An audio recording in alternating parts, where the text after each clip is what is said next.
porque este no lo hicimos ayer. Entonces, estamos resolviendo el ejercicio 4 de la guía, donde lo vamos a hacer completo, ¿sí? En el primer inciso nos dicen cuál es el estado de agregación de los distintos compuestos a 25 grados Celsius y una atmósfera, ¿sí? Para saber cuál es el estado de agregación, tengo que fijarme en la información que me da el enunciado, que es el punto de ebullición, ¿sí? En este caso, si el punto de ebullición es menor a 25 grados Celsius, ¿cuál va a ser el estado de agregación, por ejemplo, de esta molécula que se llama metano? Les pregunto a ustedes.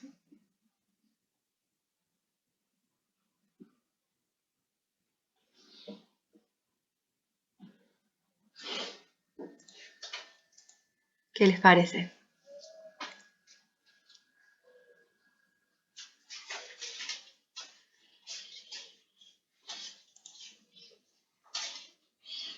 Ay, estoy filmando video. A ver, déjenme un segundo. Ah, no, está bien. Bien, ¿qué les parece para el primer inciso? Ahí vuelvo a compartir la pantalla.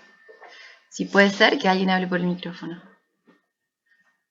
Bueno, en este caso, si la temperatura de ebullición es menor a 25 grados Celsius, significa que cuando yo llegue a una temperatura de menos 116,5 grados Celsius, vamos a tener el cambio de estado de agregación de líquido a gaseoso, por lo cual si me encuentro a 25 grados Celsius, este compuesto va a estar en estado líquido, ¿sí? Lo mismo va a ocurrir, este va a estar en estado líquido, el clorometano, ¿sí? El diclorometano. Fíjense que en este caso la temperatura de ebullición es mayor a 25 grados. Eso quiere decir que a 25 grados aún no llegué a la temperatura en la cual ocurre el cambio de estado de líquido a gaseoso. Por lo cual, perdón, al revés dije los otros, ¿sí? Estos van a estar en estado gaseoso, ¿sí? Porque ya pasé la temperatura de ebullición a 25 grados. Y estos van a estar en estado líquido, porque todavía no alcancé la temperatura de ebullición, ¿sí? Esa parte es simple del ejercicio. Por otro lado, me preguntan, ordene de forma creciente las fuerzas de interacciones dipolo-dipolo entre cada una de estas moléculas. ¿Tienen las interacciones intermoleculares la misma relación de orden que los puntos de ebullición? Ok. Fijémonos, si nosotros ordenamos los puntos de los momentos dipolo-dipolo, ¿sí? ¿Qué vamos a encontrar?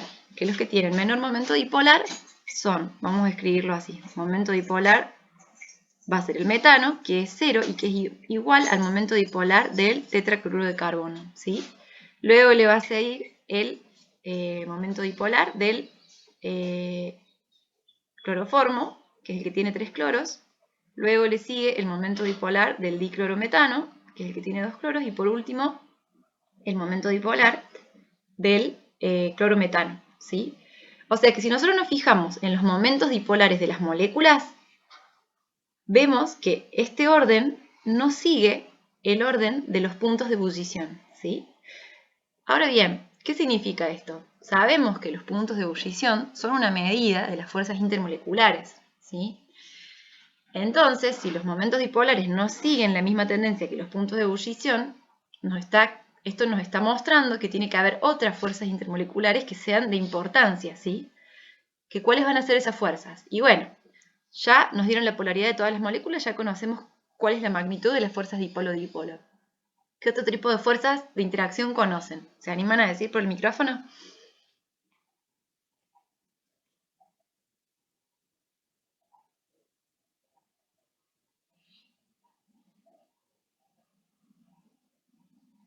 La fuerza de London. Exacto, la fuerza de dispersión de London. Bien, ¿qué otra conocen? Vamos a hacer un análisis. ¿Alguna otra? Ion dipolo inducido. Ok, ion dipolo inducido. ¿Qué otra? Ayer estuvimos hablando un montón de el famoso... Puente de hidrógeno. Exacto, bien. De todas estas tres que mencionamos, ¿cuáles les parecen que están presentes acá? Las vamos a poner un tic verde a las que están presentes. ¿London están presentes? Sí. ¿En cuáles? En las primeras En dos. todas. En Ah, todas. es verdad.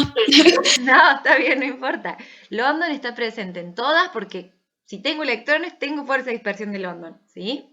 Lo que va a ocurrir es que en esta y en esta última van a ser el único tipo de interacción, ¿sí? Pero todas estas... uy, ¿dónde estoy? Perdón, no veo el cursor. También tienen fuerza de dispersión de London, ¿sí? Ion dipolo inducido, la vamos a tener acá en cada uno de estos compuestos. No, No, porque no tenemos no vemos o no nos han propuesto que evaluemos la interacción con iones. ¿Y puente hidrógeno? tampoco. ¿Por qué? ¿Pueden justificar por qué? Ah, está bien, es correcto, no tenemos puente hidrógeno.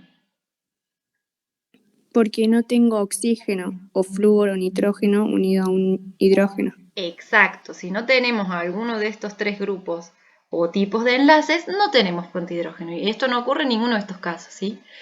Entonces, fíjense que esto nos lleva a ver que la única interacción extra que hay son las fuerzas de dispersión de London, que van a estar sumadas, por ejemplo, en estos tres casos que...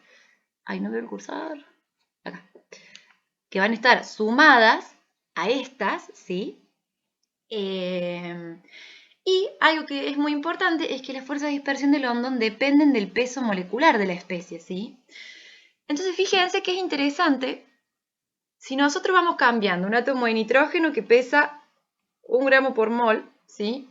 Por un átomo de cloro que pesa 35,5 gramos por mol, lo que estamos generando cuando vamos modificando, cuando vamos comparando estas distintas moléculas donde se va incluyendo un átomo de cloro que se reemplaza por un átomo de hidrógeno, va aumentando siempre el peso molecular. Y fíjense, partimos del metano que tiene 16 gramos por mol, hasta llegar al tetracloruro de carbono, que tiene, fíjense, casi 10 veces más masa molar, ¿sí?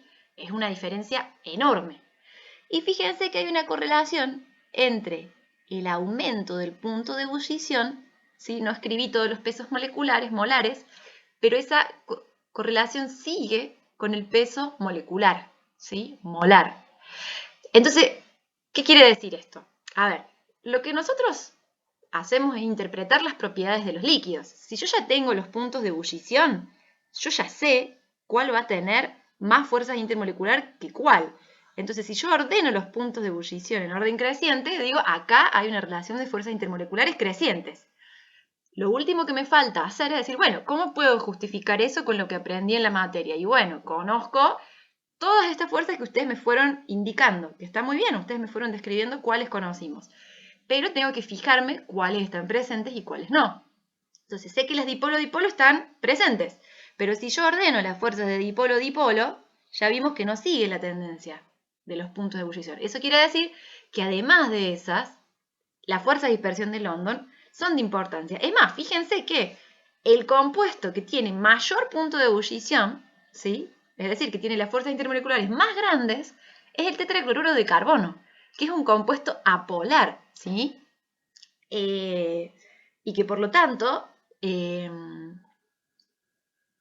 lo único que va a tener van a ser fuerzas de dispersión de London. Pero este ejercicio nos da una idea, ¿sí? O nos demuestra que las fuerzas de dispersión de London no son nada despreciables, ¿sí? Que dependen de cuánto es la masa de los compuestos que estamos, bueno, la masa molar, ¿sí? De los compuestos que estamos analizando. Y bueno, y nada, de que tenemos que tener eso en cuenta, ¿sí? De que las fuerzas tienen un rango de energía de interacción. ¿Se acuerdan que vimos que las de puente hidrógeno iban de 10 a 40 kJ por mol? Y en este caso, las fuerzas de dispersión de London pueden tener un valor súper bajito si tengo muy poquita masa, de 0,05 kJ por mol hasta 40 kJ por mol, ¿sí? Entonces, esta parte del ejercicio, ¿se entendió, chicos? ¿Alguna duda sobre esto?